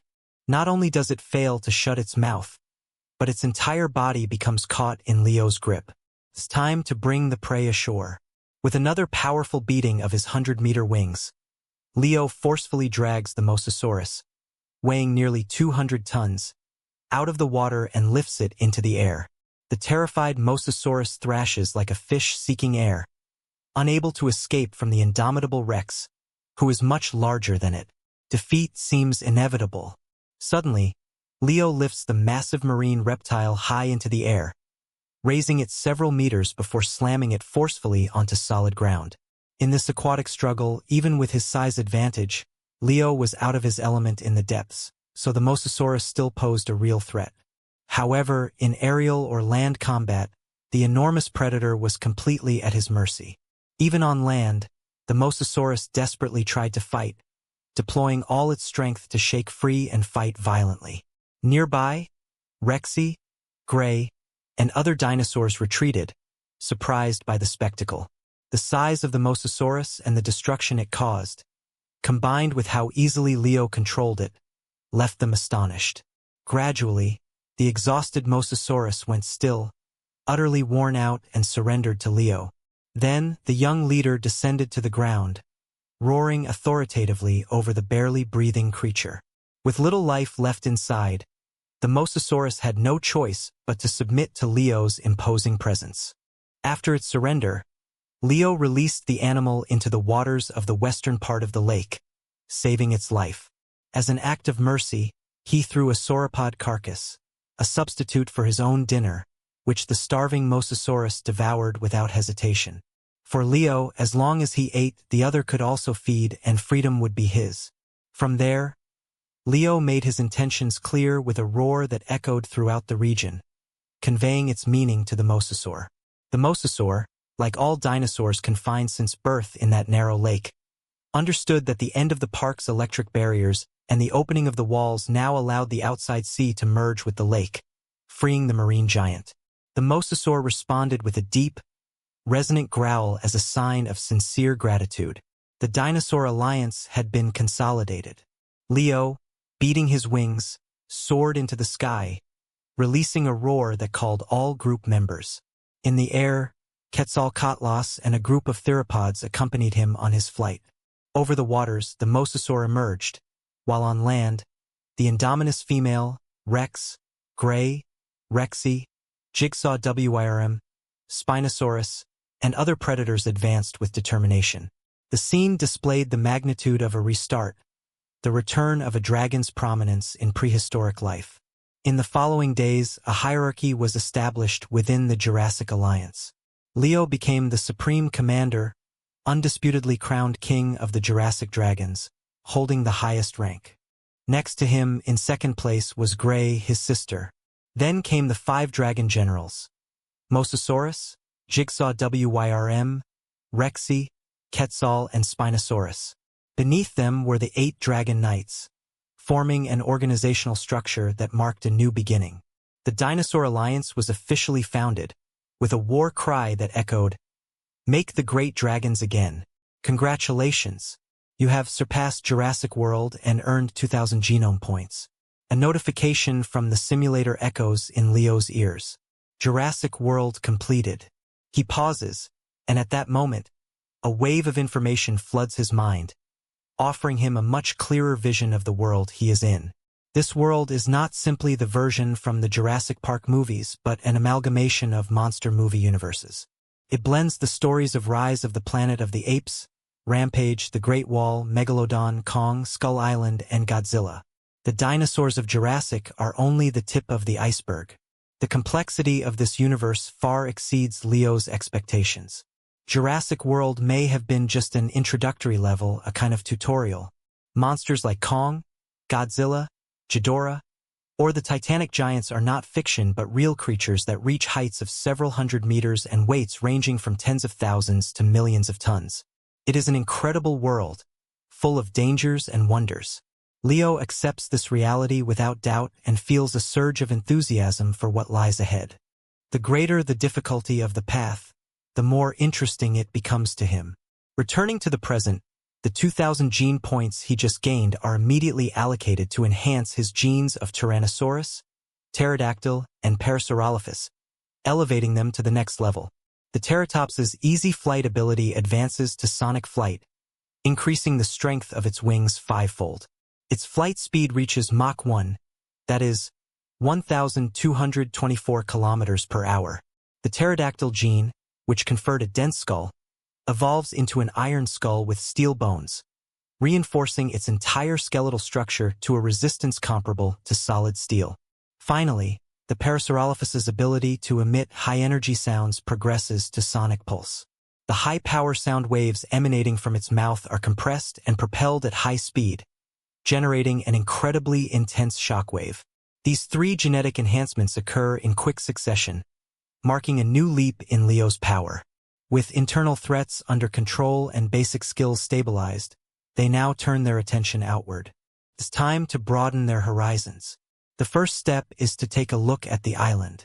After a moment of reflection, their first destination will be Elisorna Island, the younger sister of Isla Nublar.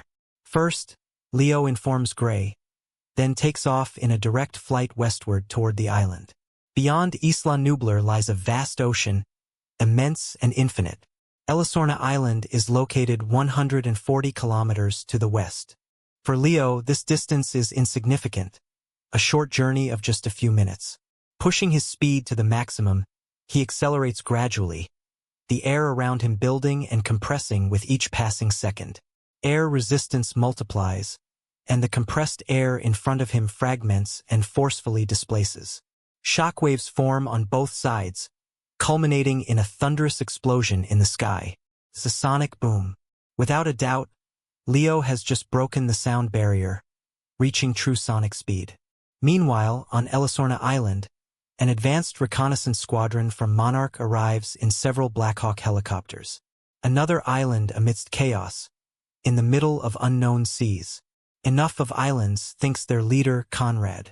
It was in 1973 when he crossed the boundaries of the known world and traveled to a mysterious island in the South Pacific, known as Skull Island.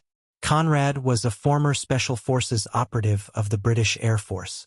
Now, his mission is to explore and understand an environment that seems endless and limitless, where monsters and secrets of the Earth appear to come back to life. Conrad barely escaped alive from that hell and joined Monarch, but since then has carried a deep and visceral apprehension towards places like these. However, this time, Monarch's management ordered him and his partner Weaver to lead an advanced exploration team to Isorna to identify a suitable site for installation number 13. The mission was a simple reconnaissance. Almost no fauna remains on ISA, nothing comparable to Skull Island. Weaver, his second in command, tries to reassure him with words of encouragement. Conrad nods resignedly, knowing there's nothing more they can do but carry out the task. After thorough exploration, the team confirms their preferred location in the eastern waters of ISA. That's enough. It's time to return. They've finally finished. Conrad wipes the sweat from his forehead and experiences a strange, inexplicable feeling of unease. The site confirmation is complete, and one by one, they board the Blackhawk helicopters to return and report to Monarch. Without warning, a massive rock hurtles through the air at high speed, striking one of the newly lifted helicopters and severing its rotor. The aircraft immediately loses power and plunges from the sky with a brutal crash. What just happened? Weaver yells, stunned by the scene. King Kong, or so it seems, shows fear in his eyes and remains rigid, as if struck by lightning. But Weaver, confused, cannot understand how Kong, who supposedly exists only on Skull Island, could be here. Suddenly, a gigantic, albino creature emerges from the jungle, flexing muscles of inhuman strength. It stands 12 meters tall and weighs around 9 tons. The beast rises on 2 legs, pounding its chest with enormous fists and emitting a deafening roar. However, this is not Kong. It is George, the albino gorilla, one of the 3 monsters that devastated Chicago about a year ago. Weaver recognizes him instantly, paralyzed with disbelief. For over a year, Monarch had been pursuing these 3 uncontrolled monsters, never imagining they were hiding in Iseona, abandoned and forgotten. Suddenly, an even larger and more horrifying presence emerges from the jungle. A huge wolf with dark, night-black fur, covered in sharp spikes and spines that run along its back and tail. Its legs, slender and swift like a cheetah's, are armed with razor-sharp claws that gleam threateningly.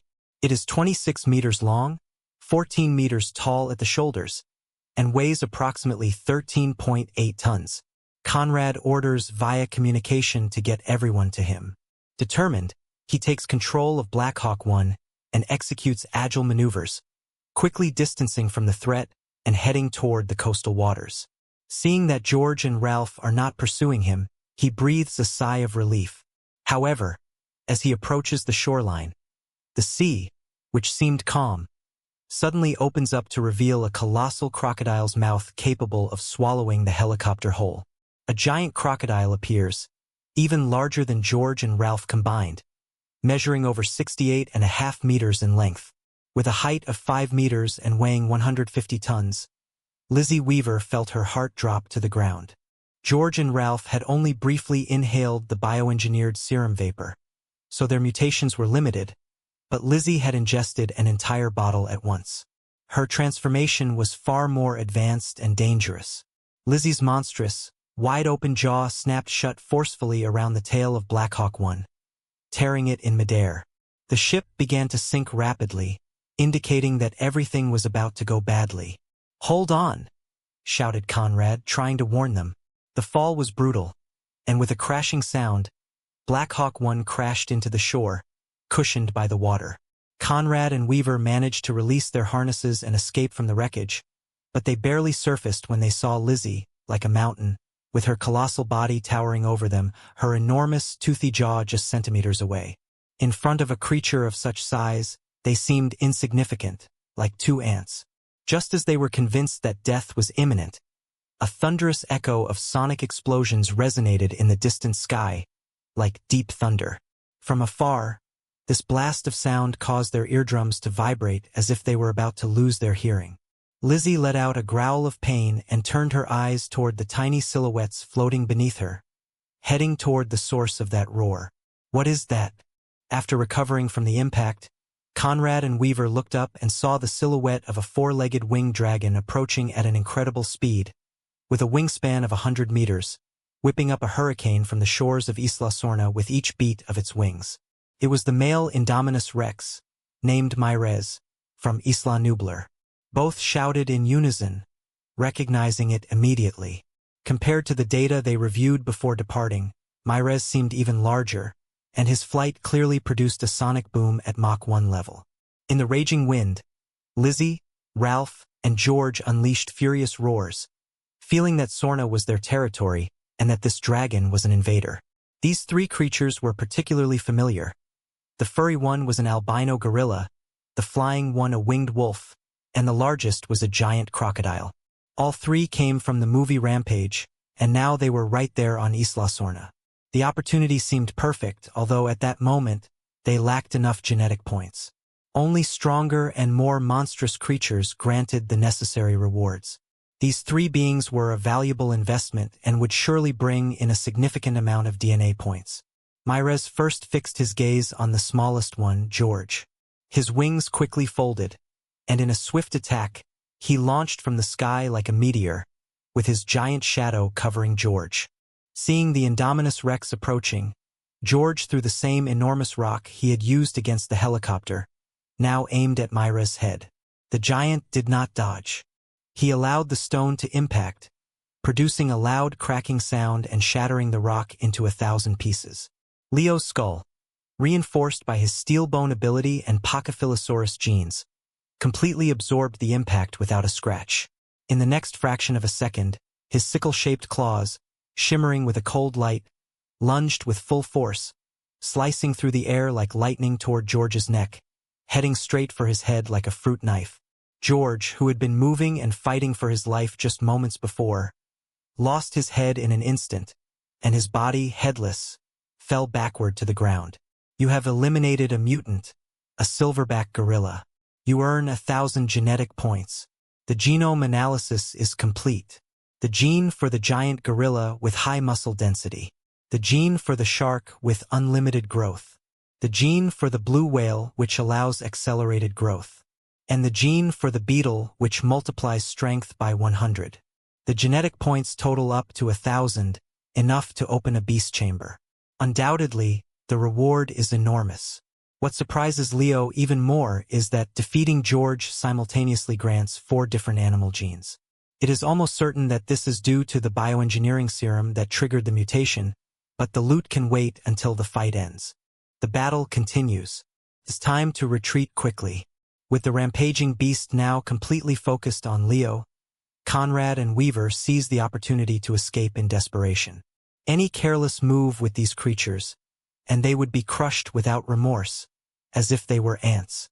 Suddenly, Ralph launches himself in a burst of speed, like a fleeing cheetah. He closes the distance and leaps into the air with a powerful jump, aiming to bite Leo in the body. However, Ralph's fierce bite does not penetrate Leo's scales as he expected. His teeth break upon impact, as if they had grazed solid iron. The attack completely fails. Ralph, not wasting a second, extends his 4 legs like a murderer, stretches the membrane of his wings, and leaps into the air attempting to escape. But Leo does not allow him. With a powerful thrust from his hind legs and a flap of his wings, his enormous body takes off from the ground. Suddenly, he draws a sickle-shaped claw and grabs Ralph by the hind leg. With a casual pull, Ralph's slender frame crashes against the ground, and at that moment, Leo's body falls over him, hammering him with all his strength directly on the head.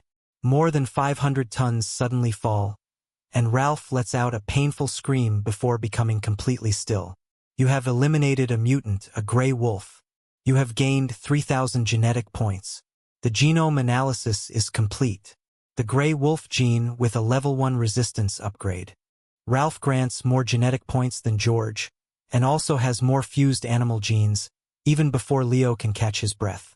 The enormous but slowly moving Lizzie finally approaches him. She is not only gigantic, her attack power and defense are extreme. Her jaws, with terrifying biting strength, can crush a tank. The internal bone structure of her body, with osteoderms, can withstand any conventional human weapon without issue. Reducing her to nothing is a difficult task.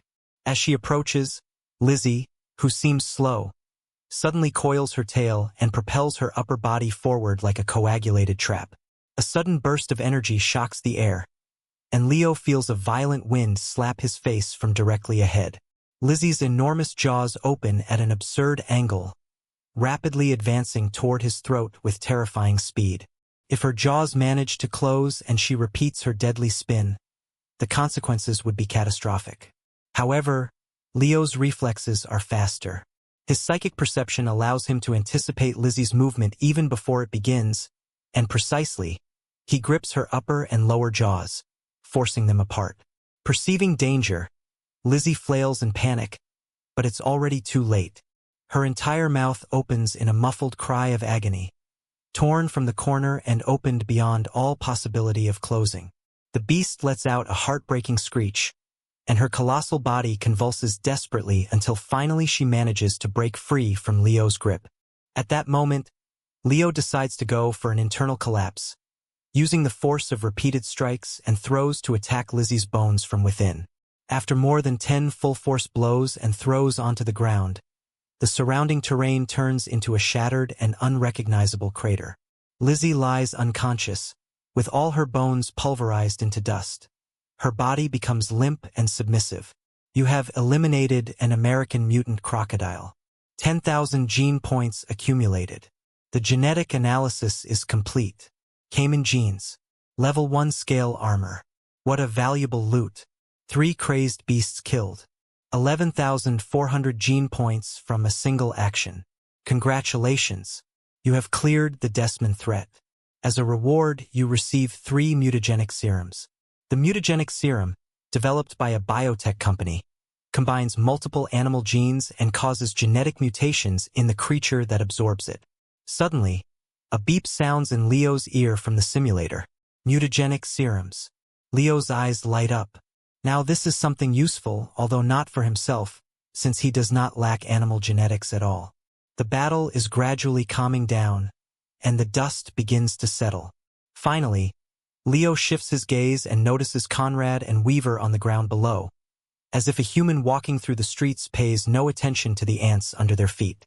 During the fight, he hadn't paid attention to these two, but something about their appearance seems familiar. Don't they resemble Loki and Captain Marvel?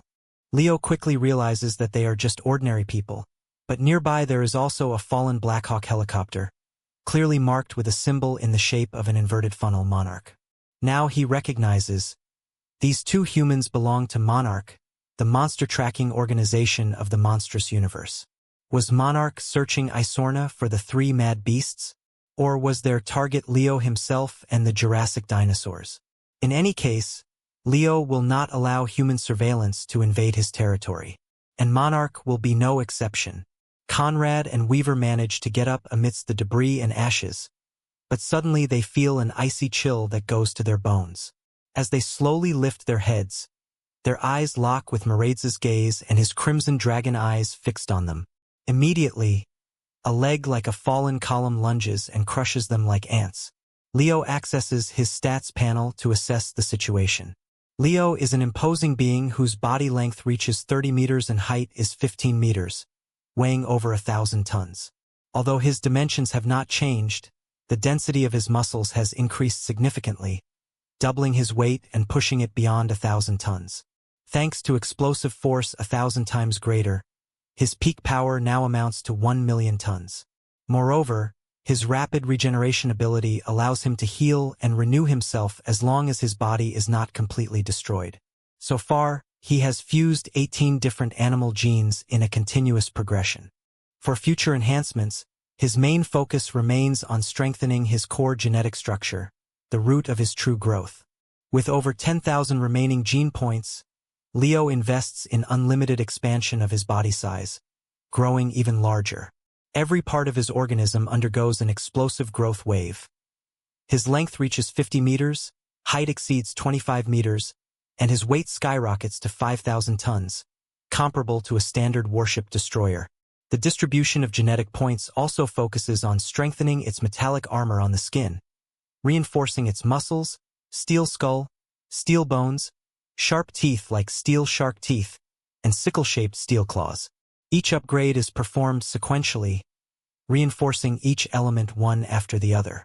When there are almost no points left to spend, Leo returns to reality.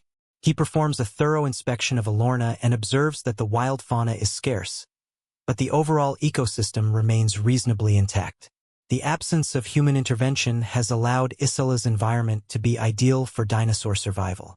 He plans to turn that island into his second base of operations. Time has passed, and the sky begins to darken without him noticing. Leo does not linger any longer at El Isorna. He spreads his wings, now measuring 150 meters from tip to tip, opens them with a deafening crack, and launches back into the air, carrying the 3 carcasses of the unleashed beasts toward Ella Nublar.